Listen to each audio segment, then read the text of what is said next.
Andito ngayon tayo sa Bukana Bridge. It's a 1.3 kilometer bridge. Kasama ito sa buong bypass na ginagawa around the Davao City. At ito'y sinasabi, ang estimate natin na ang biyahe na dati halos 2 oras ay mababawasan, magiging mga 25 minutes, 20 minutes na lang. Kaya't malaking ginhawa. Lalong-lalo na ay ngayon na magpapasko tayo. We will open the bridge on the 15th. December 15 gagawin na. Matatapos yung buong bypass by December 2027. Tapos na lahat ito all the way. Natulungan naman tayo ng ating mga Chinese na contractor dahil ang ganda ng technology nila kaya't napakabilis at marunong talaga sila magpatayo ng magandang tulay, magandang infrastructure na mabilis at nasa tamang gastos, nasa tamang presyo. So this is one of the 4 major projects that our legacy projects that we will be finishing in Davao and its environs. I'm congratulating the DPWH for their good attention to this matter, and lahat ng nagtrabaho rito, congratulations.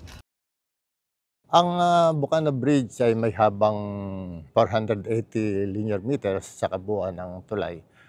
Pero ang buong project natin simula sa approach and up to approach is 1.34 kilometers. So ito yung mag-uugnay sa kahabaan ng coastal road from the west side to the east side. Ang biyahe na nararanasan natin sa Davao City due to traffic from Turil down to Rojas Street, originally maabot ito ng around 1.5 hours.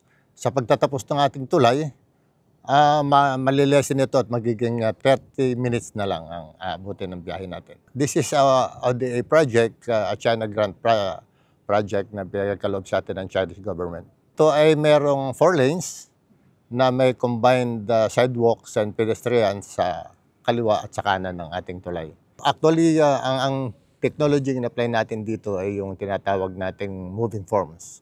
So naghihiwalay siya from the pylon, pababa at pakaliwa at pakanan ng pylon para matuloy-tuloy trabaho. So halos lahat ng tapat ng pylon ay meron tayong mga equipment para halos sabay-sabay din nating matrabaho to. Hinihintay nating matapos yung Rojas Street kung saan ito ay lalabas ng ating commuters. At pinangako naman sa atin sa pakikipag-ugnayan natin sa Region 12 ng DPWH, nangako sila na matatapos ito ng December 15. So very timely sa facing holidays, may ibsan yung ating traffic na haharapin sa mga panahon darating.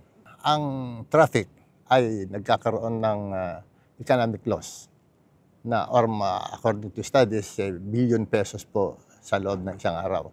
At sa reduced traffic na ito na nabidodot ng ating proyekto, makakaasa po ang Davaoeño na ang pagunlad sa lugar na ito ay matutulungan ng pag-ibig ng pagbawas sa traffic na nararanasan natin sa ngayon. Ito yung tinatawag nating mobility and connectivity projects ng ating pamahalaan na siyang nagkakabit hindi lamang sa pamamagitan ng tulay pero kasama po ang pagkakaisa ng mga mamamayan.